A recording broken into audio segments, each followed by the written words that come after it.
जो प्रधानमंत्री श्री नरेंद्र मोदी जी ने 100 दिन पूरे होने के बाद में जो पहली कैबिनेट मीटिंग की है, इसमें बहुत ही ऐतिहासिक फैसले लिए हैं। आज यूनियन कैबिनेट में माननीय प्रधानमंत्री श्री नरेंद्र मोदी जी ने एनडीए की सरकार ने वन नेशन वन इलेक्शन में जो हाई लेवल कमेटी की रिकमेंडेशंस थी उसको एक्सेप्ट किया। High level committee recommendations on one nation one election on simultaneous elections, that those recommendations have been accepted today by the union cabinet. नमस्कार दोस्तों, प्रधानमंत्री नरेंद्र मोदी द्वारा प्रस्तावित वन नेशन वन इलेक्शन यानी कि एक राष्ट्र एक चुनाव पर विभिन्न राजनीतिक दलों की प्रतिक्रियाएं सामने आई हैं। समाजवादी पार्टी, बहुजन समाजवादी पार्टी और जनता दल यूनाइटेड जैसे दलों ने इस पहल का समर्थन किया है, जबकि वहीं राष्ट्रीय जनता दल यानी कि जिसे आरजेडी कहते हैं और कांग्रेस ने इसका विरोध किया है। इस प्रस्ताव का उद्देश्य देश में लोकसभा और विधानसभा चुनावों को एक साथ कराना है, जिससे चुनाव प्रक्रिया को अधिक कुशल और समयबद्ध और कम लागत किया जा सके। जैसा कि आप देख सकते हैं कि देश हमेशा ही एक चुनावी मोड में होता है। इस वजह से बहुत से प्रॉब्लम्स आते हैं, जैसे कि जब भी चुनाव होता है, जहां भी जिस राज्य में भी होता है उस वक्त वहां छुट्टियां कर दी जाती हैं, बहुत से काम रोक दिए जाते हैं। जिस दिन चुनाव का तारीख होता है उस राज्य में, उस दिन वहां पे सारे काम ठप कर दिए जाते हैं। सुरक्षा बलों को भी बार बार उन्हें इस जगह से उस जगह लगाया जाता है।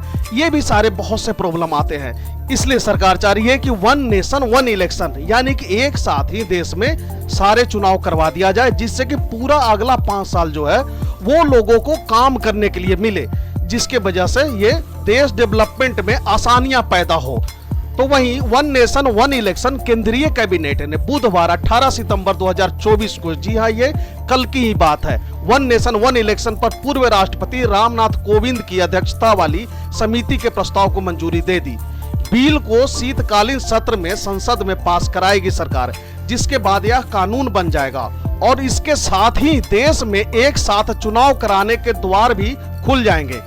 आइए समझते हैं कि यदि एक देश में एक चुनाव लागू कर दिया जाए और सभी विधानसभा चुनाव 2029 के लोकसभा चुनाव के साथ होंगे तो कौन कौन से राज्य में इसका क्या प्रभाव पड़ेगा, और साथ ही साथ यह भी देखेंगे कि कौन कौन सी राजनीतिक पार्टी इन सब मुद्दों पर क्या कह रही है। वन नेशन वन इलेक्शन के लिए कोविंद कमेटी, रामनाथ कोविंद कमेटी का गठन 2 सितंबर 2023 को ही कर दिया गया था। कमेटी ने 14 मार्च को राष्ट्रपति मुर्मू को अपनी रिपोर्ट सौंप दी थी। इसे बुधवार को मोदी कैबिनेट ने मंजूरी दे दी। कैबिनेट ने सभी विधानसभाओं का कार्यकाल 2029 तक बढ़ाने का सुझाव दिया है। वन नेशन वन इलेक्शन का प्रोसेस तय करने के लिए पूर्व राष्ट्रपति रामनाथ कोविंद की अध्यक्षता में कमेटी बनाई गई थी। इसमें 8 सदस्य थे। इसे बुधवार को मोदी कैबिनेट ने मंजूरी दी। कमेटी ने सभी विधानसभाओं का कार्यकाल 2029 तक बढ़ाने का सुझाव दिया है। इसका मतलब आप समझ सकते हैं कि जिन विधानसभा का चुनाव अगर 2022 में भी हुआ हो वो 27 में खत्म होने वाला है, तो उनका भी जो समय है वो बढ़ा करके 2029 तक किया जाए। और अगर जो 2025 में जिनका चुनाव होना है, जैसे कि बिहार, इसी तरह के और भी राज्यों में 2025 में चुनाव होने हैं, तो 2025 के चुनाव में जो परिणाम आए, सरकार कोई भी बनाए, इससे कोई मतलब नहीं। लेकिन ये जो 5 साल चलेंगे 2025 के चुनाव के बाद, वो कार्यकाल वो 2030 में खत्म होगा। लेकिन यहाँ पर सुझाव दिया गया है कि उसको थोड़ा कम कर दिया जाए, यानी कि 2029 को ही एक डेडलाइन मान लिया गया है कि आगे का जो वन नेशन वन चुनाव का जो ये समय सीमा है 2029 से ही शुरू होगा और हर 5 साल के लिए किया जाएगा। संसद के शीतकालीन सत्र में इस पर बिल पेश किया जा सकता है। आइए जानते हैं कब से लागू हो सकता है वन नेशन वन इलेक्शन। जिन विधानसभाओं का कार्यकाल पूरा नहीं हुआ है उनका क्या होगा। वन नेशन वन इलेक्शन के लागू होने के बाद देश में चुनाव की प्रक्रिया कितनी बदल जाएगी, इस तरह के सभी सवालों का जवाब हम यहाँ पर देखेंगे। पहले समझते हैं वन नेशन वन इलेक्शन पर सरकार ने क्या कहा। कैबिनेट मीटिंग के बाद केंद्रीय मंत्री अश्विनी वैष्णव ने कोविंद कमेटी की रिपोर्ट को लेकर मीडिया ब्रीफिंग दी। उन्होंने बताया कि देश में एक कॉमन इलेक्टोरल रोल होगा। कमेटी ने 2 फेज में चुनाव कराने का सुझाव दिया है। पहले फेज में लोकसभा और विधानसभा के चुनाव कराए जाएंगे, जबकि 100 दिन के अंदर दूसरे फेज में लोकल बॉडी जैसे कि निकाय चुनाव, एमसीडी के इलेक्शन होंगे। ये कमेटी ने 2 फेज में चुनाव कराने का सुझाव दिया। इसका मतलब है कि एक फेज में पहले जैसे कि केंद्र का जो लोकसभा का चुनाव होता है वो, और जो विधानसभा के चुनाव सारे राज्यों में होते हैं, इन दोनों को एक साथ करवाया जाए पहले फेज में, जिस दिन यह चुनाव संपन्न होगा उसके 100 दिन के अंदर ही दूसरे फेज का चुनाव होगा। जैसे कि लोकल बॉडी में आते हैं, आप समझ लो कि एमसीडी के हो गए, नगर निगम के हो गए, इसी तरह से सरपंच के चुनाव हो गए, इस तरह के भी चुनाव को इसमें शामिल किया गया है। कोविंद कमेटी की यह सिफारिशें 2029 के लोकसभा चुनाव के बाद लागू होगी। 2029 के लोकसभा चुनाव के बाद राष्ट्रपति एक नियत तारीख तय करेंगे जिससे राज्यों और केंद्र के चुनाव एक साथ कराए जाएंगे। इसके लिए कम से कम 5 से 6 संवैधानिक संशोधन की जरूरत पड़ेगी। केंद्रीय मंत्री ने कहा कि मोदी कैबिनेट ने वन नेशन वन इलेक्शन पर कोविंद कमेटी की रिपोर्टों पर विचार के लिए देश भर में चर्चा करेगी। कोविंद कमेटी, आप समझ रहे हैं, रामनाथ कोविंद जी की अध्यक्षता में यह कमेटी बना था, इसलिए इस कमेटी का नाम कोविंद कमेटी है। देश भर में चर्चा करेगी, इसके बाद ही अगला कदम उठाया जाएगा। कोविंद कमेटी ने वन नेशन वन इलेक्शन पर क्या सुझाव दिया है, जरा विस्तार पूर्वक उसको समझते हैं। कोविंद कमेटी ने सुझाव दिया कि सभी राज्य विधानसभाओं का कार्यकाल अगले लोकसभा चुनाव यानी कि 2029 तक बढ़ाया जाए। पहले फेज में लोकसभा विधानसभा चुनाव एक साथ कराए जा सकते हैं। दूसरे फेज में 100 दिनों के अंदर निकाय चुनाव कराए जा सकते हैं। हंग असेंबली नो कॉन्फिडेंस मोशन होने पर बाकी 5 साल के कार्यकाल के लिए नए सिरे से चुनाव कराए जा सकते हैं। यानी कि किसी राज्य, अब मान लीजिए बिहार में चुनाव हुआ 2025 में, उसको 2029 तक के लिए 29 में फिर से वो करा दिया गया।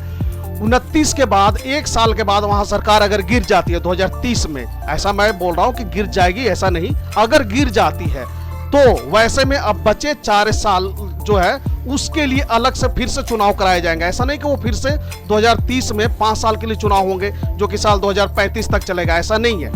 2030 में वो फिर से चुनाव जो कराए जाएंगे वो बचे हुए साल यानी कि 4 साल के लिए ही वो सरकार होगी। उस 4 साल के बाद फिर से चुनाव सबका साथ में ही होगा। 2029 से 2034 तक का जो कार्यकाल है तभी तक के लिए होगा। 2034 में फिर से वहां पे दोबारा से चुनाव फ्रेश कराया जाएगा।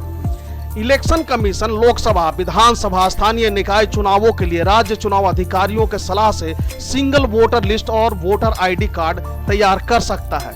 कोविंद पैनल ने एक साथ चुनाव कराने के लिए डिवाइसों, मैन पावर और सिक्योरिटी फोर्स की एडवांस प्लानिंग की सिफारिश भी की है। कोविंद कमेटी में कौन कौन से थे शामिल, आइए जरा ये देख लेते हैं। वन नेशन वन इलेक्शन पर विचार के लिए पूर्व राष्ट्रपति रामनाथ कोविंद की अध्यक्षता में 2 सितंबर 2023 को कमेटी बनाई गई थी। कोविंद की कमेटी में गृह मंत्री अमित शाह, पूर्व सांसद गुलाम नबी आजाद, जाने माने वकील हरीश साल्वे, कांग्रेस नेता अधीर रंजन चौधरी, 15वें वित्त आयोग के पूर्व अध्यक्ष NK Singh, political scientist Subhash Kashyap, पूर्व केंद्रीय सतर्कता आयुक्त यानी कि सीवीसी संजय कोठारी समेत 8 मेंबर हैं। केंद्रीय कानून मंत्री अर्जुन राम मेघवाल कमेटी के स्पेशल मेंबर बनाए गए थे। अब यह भी समझ लेते हैं कि यह रिपोर्ट कैसे तैयार हुआ था। कमेटी इसके लिए 62 राजनीतिक पार्टियों से संपर्क किया।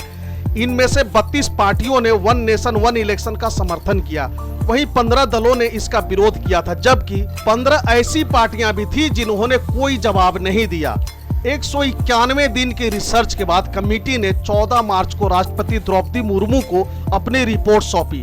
कमेटी की रिपोर्ट 18,626 पन्नों की है। इस कमेटी ने ऐसा नहीं है कि सिर्फ अपने ही देशों में सिर्फ राजनीतिक दल जो हमारे उनसे ही बैठ करके मीटिंग की और इस तरह का वो एक सिफारिश कर दिया कि ऐसे ऐसे आप वन नेशन वन इलेक्शन करा लो। जी नहीं, ऐसा नहीं है। इन्होंने वर्ल्ड वाइड सभी देशों का जायजा किया कि भाई वहां पे किस तरह के इलेक्शन होते हैं। बहुत से और भी देश हैं जहां पे वन नेशन वन इलेक्शन होता है। तो ऐसे में कोविंद कमेटी किन देशों से लिया, कौन सा रेफरेंस, आइए उस पर समझते हैं। वन नेशन वन इलेक्शन के लिए कई देशों के संविधान का एनालिसिस किया गया। कमेटी ने स्वीडन, जापान, जर्मनी, दक्षिण अफ्रीका, बेल्जियम, फिलीपींस, इंडोनेशिया के इलेक्शन प्रोसेस की स्टडी की। दक्षिण अफ्रीका में अगले साल मई में लोकसभाओं और विधानसभाओं के इलेक्शन होंगे, जबकि स्वीडन इलेक्शन प्रोसेस के लिए अनुपातिक चुनावी प्रणाली यानी कि प्रोपोर्शनल इलेक्टोरल सिस्टम अपनाता है। तो वहीं जर्मनी और जापान की बात करें तो यहाँ पहले पीएम का सिलेक्शन होता है, फिर बाकी चुनाव होते हैं। इसी तरह इंडोनेशिया में भी राष्ट्रपति और उपराष्ट्रपति के चुनाव साथ में होते हैं। अब अगर राजनीतिक दलों की बात करें तो वह वन नेशन वन इलेक्शन के लिए कौन सी पार्टियां तैयार है, आइए देखें। वन नेशन वन इलेक्शन का बीजेपी, नीतीश कुमार की जदयू, तेलुगु देशम पार्टी की टीडीपी, चिराग पासवान का एलजेपी ने समर्थन किया। इसके साथ ही असम गण परिषद, मायावती की बहुजन समाज पार्टी और शिवसेना शिंदे गुट ने भी वन नेशन वन इलेक्शन का समर्थन किया है। तो वहीं देखते हैं कि कौन सी पार्टियों ने इसका विरोध किया। वन नेशन वन इलेक्शन का विरोध करने वाली सबसे बड़ी पार्टी कांग्रेस है। इसके अलावा समाजवादी पार्टी एसपी, जो कि एसपी कभी कह रही है कि वो समर्थन में है, कभी इसका विरोध भी कर रही है, लेकिन अब सुनने में आ रहा है कि वो मान गए, वो इसका समर्थन करने में ही अपनी सहमति दे रहे हैं। वहीं दिल्ली के आम आदमी पार्टी सीपीएम समेत 15 दल इसके खिलाफ थे, जबकि झारखंड मुक्ति मोर्चा यानी जेएमएम, इंडियन यूनियन मुस्लिम लीग समेत ऐसे 15 दलों ने वन नेशन वन इलेक्शन पर कोई जवाब नहीं दिया है। अब एक सवाल आता है कि क्या इससे पहले भारत में एक साथ चुनाव हुए हैं ऐसा ही वन नेशन वन इलेक्शन की तरह? तो इसका जवाब होगा जी हां। भारत की आजादी के बाद 1952, 1957, 1962 और 1967 में लोकसभा और विधानसभा के चुनाव एक साथ कराए गए थे। हालांकि 1968 और 1969 में कई राज्यों की विधानसभाओं का कार्यकाल समय से पहले खत्म कर दिया गया। वहीं 1970 में इंदिरा गांधी ने 5 साल का कार्यकाल पूरा होने से पहले ही लोकसभा को भंग करने का सुझाव दिया।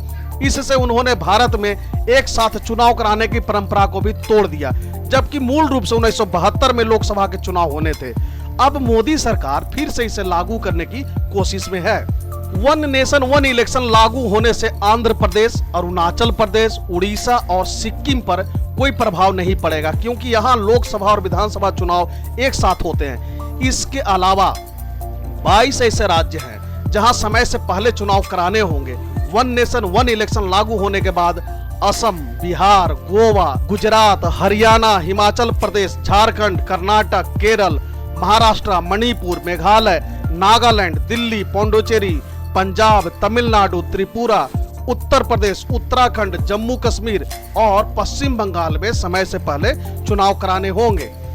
एक देश एक चुनाव लागू होता है तो छत्तीसगढ़, मिजोरम, मध्य प्रदेश, राजस्थान और तेलंगाना में देरी से चुनाव होंगे। इस तरह के ये 5 राज्य हैं जहां पर देरी से चुनाव होंगे और इस तरह के 22 राज्य ऐसे हैं जहां पर कि पहले चुनाव करवाए जाएंगे।